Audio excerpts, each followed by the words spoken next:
Ganti presiden, masih adakah tokoh NTT yang layak jadi menteri? Sahabat suara Flores yang budiman. Pemilu mengajak rakyat pemilih untuk memilih siapa jagoan atau andalannya. Begitu pula oleh rakyat NTT akan beramai-ramai datang ke TPS memberikan hak suara sesuai suara hati mereka. Dilihat dari sejarah politik, NTT memang identik dengan Partai Merah alias PDIP. Siapapun kader yang diusung oleh PDIP pasti dipilih atau dimenangkan oleh rakyat NTT, terlepas dari hasil pilihan mereka menang atau kalah secara nasional. Seperti beberapa kali di era Megawati didorong PDIP dan kalah secara nasional, NTT tetap mengungguli PDIP. Begitupun di era Jokowi, NTT berkontribusi besar untuk kemenangan Jokowi 2 periode berturut-turut. Artinya, NTT menjadi salah satu daerah lumbung suara PDIP di Indonesia yang tak bisa dikalahkan oleh partai lain. Namun demikian, berdasarkan sejarah politik di tanah air, terhitung zaman Soekarno hingga zaman Presiden Jokowi, banyak orang NTT mendapat posisi penting tidak hanya berlatar belakang PDIP. Artinya NTT memiliki pengaruh politik di lintas partai untuk pembangunan bangsa dari zaman Soekarno hingga Jokowi. Setidaknya ada 7 tokoh kelahiran NTT hebat masuk kabinet pemerintah atau menjadi menteri yang dikutip dari tribunnews.com. Berikut ini adalah tokoh-tokoh NTT yang menjadi menteri era Soekarno hingga Jokowi, yang tersebar di Pulau Timor, Rote, Lembata dan Flores. Paling pertama yakni Profesor Dr. Herman Yohanes. Pria kelahiran Rote tanggal 28 Mei tahun 1912, merupakan Menteri Pekerjaan Umum dan Rekonstruksi pada era Perdana Menteri Muhammad Natsir, terhitung tanggal 6 September tahun 1950 sampai 27 April tahun 1951. Yang kedua adalah Franciscus Saverius Seda.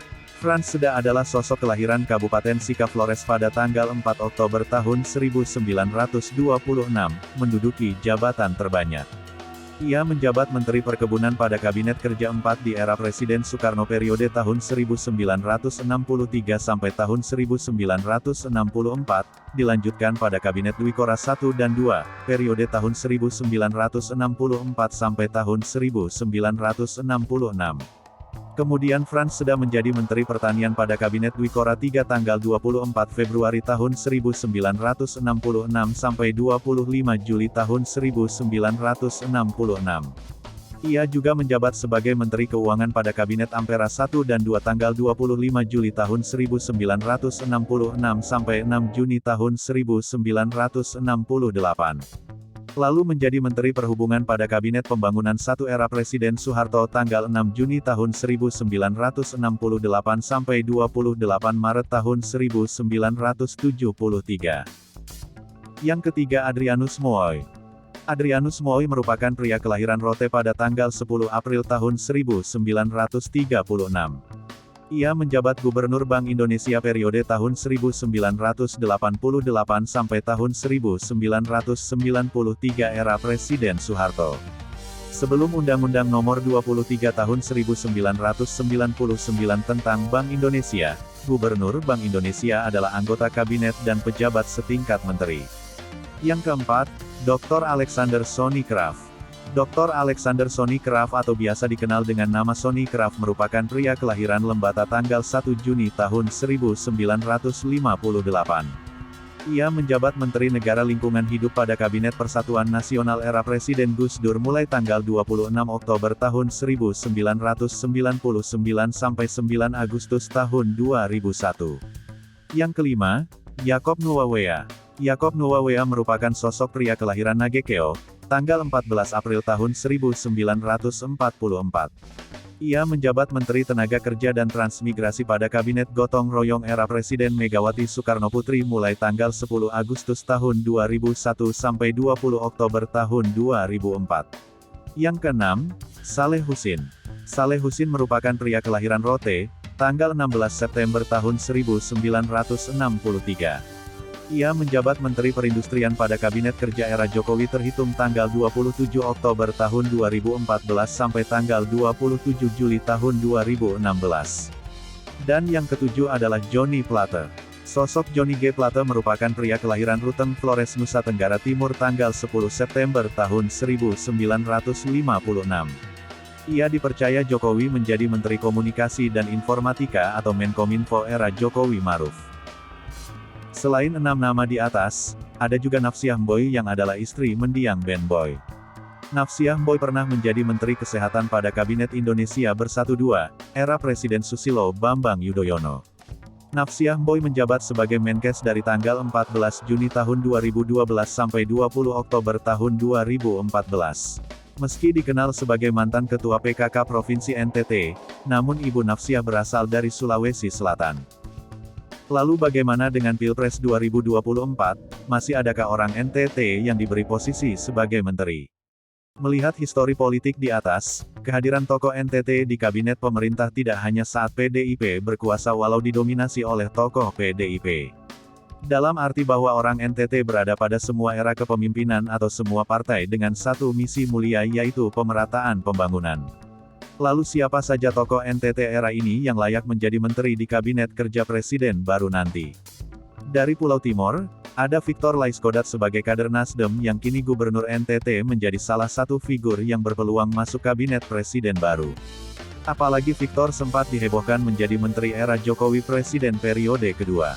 Bahkan Victor telah mengumumkan atau pamit dari NTT, meninggalkan kursi gubernur untuk menjadi menteri. Untuk Victor Laiskodat tidak hanya melalui PDIP dan Nasdem, ia juga berpeluang menjadi menteri ketika Nasdem bangun koalisi dengan Demokrat dan PKS memenangkan Anies AHY menjadi presiden baru. Ada juga Fahri Francis politisi Gerindra kelahiran Watampone tanggal 7 Februari tahun 1968 pun bisa diberi posisi di kabinet baru mendatang. Sebagai kader Gerindra yang berulang kali berada di Senayan, Fahri Francis cukup berpengalaman dan punya kontribusi besar untuk Indonesia.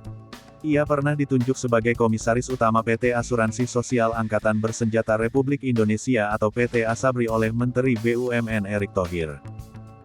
Dari Pulau Flores ada sejumlah nama yang cukup berpengaruh di tingkat nasional. Selain Joni Plate dari Nasdem, ada beberapa nama lain dari PDIP dan juga kalangan swasta. Melchias Mekeng salah satu nama yang tidak asing dan cukup berkontribusi pada Indonesia dan NTT. Melalui jabatan sebagai anggota DPR RI 3 periode, Melchias Mekeng memiliki kemampuan dan pengalaman yang dipercaya layak menduduki salah satu posisi menteri nanti. Andreas Hugo Pareira dari PDIP pun berpeluang menjadi menteri. Beberapa waktu lalu, namanya pun muncul di permukaan masuk menjadi menteri di Kabinet Kerja Jokowi Maruf. Satu lagi politisi hebat asal Flores yaitu Beni Kabur Harman atau populer dengan panggilan BKH dari Partai Demokrat. BKH dikenal tegas, berani, kritis dan analitis dalam sikap dan bicaranya di ruang-ruang politik. Kemampuan dan jam terbang tidak diragukan lagi apabila kemudian diberi posisi menjadi menteri. Lebih dari itu ada putra ketiga Yakob Nuawea yaitu Andi Gani Nenawea. Andi Gani Nenawea lahir pada tanggal 5 Oktober tahun 1975 memiliki rekam jejak di perusahaan. Era Jokowi Maruf memimpin Indonesia, setelah menang sengketa Pilpres 2019, namanya muncul di berbagai media sebagai salah satu calon menteri. Artinya anak mendiang Yakob Nuawea tangan kuat Megawati cukup berpengaruh di kancah nasional ditambah lagi sejumlah profesi yang digelutinya. Semoga saja presiden baru nanti tetap memberi kepercayaan bagi orang NTT untuk menduduki salah satu jabatan menteri di kabinet baru. Intinya, siapapun presidennya, NTT harus lebih baik dari kepemimpinan Presiden Jokowi. Demikian sahabat kami kabarkan untuk Anda. Nantikan informasi terbaru hanya di channel YouTube Suara Flores, channel kebanggaan Anda. Salam hormat dan sampai jumpa.